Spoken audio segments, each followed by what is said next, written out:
Let's talk about raising the stakes, because at some point in your career as a writer, someone is definitely going to tell you to raise the stakes in the story. The best way to think about it, the most clear way, is to think, if the hero does not win, blank will happen. So, the most obvious blank that is kind of the go-to blank for blanking and raising the stakes is always going to be, the whole world will end, which can work. The job of the writer is to paint a picture in our mind of what that actually means, because most of us haven't really dealt with the end of the world. In fact, none of us have, or the great apocalyptic disaster that will happen if the good guy doesn't win. Therefore, we have to make it clear throughout the book. We have to plant these little visual cues and emotional cues of what that could mean, what it will look like, what are the possibilities. We have to paint a picture. Let's think about the Legend of Korra. Now, full disclaimer, I love that show. I critique it a lot. I talk some trash about different things when I don't think it works out that well, but I love the Legend of Korra. That show is my shit. Having said that, let's look at last season for a second. By the end, the stakes that we're really talking about are the existence of the Air Nation.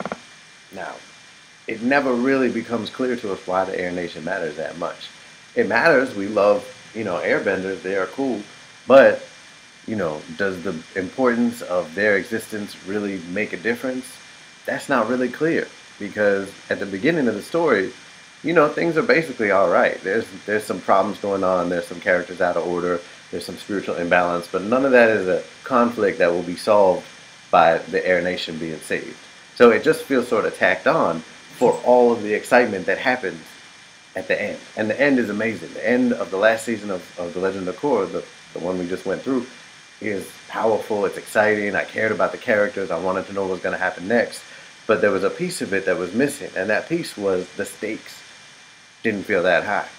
Now, take the first episode of the new season that's happening right now. Right off the bat, we have a sense of danger. We have a sense of conflict. There are many different powers at play, and they are powerful powers. They are corrupt. There's all kinds of danger in the air. So we have a vision. We have a sense of what could go wrong, what's going to happen if the Earth Kingdom falls into the wrong hands. We have people in jeopardy that we care about. All these things are already on the table. They're already there, and we already know that everything could go wrong. We are involved. We are excited right from the get-go. And make the stakes matter.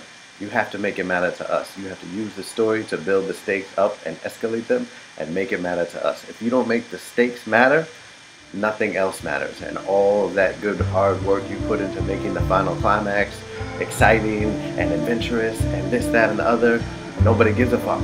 Stakes aren't there.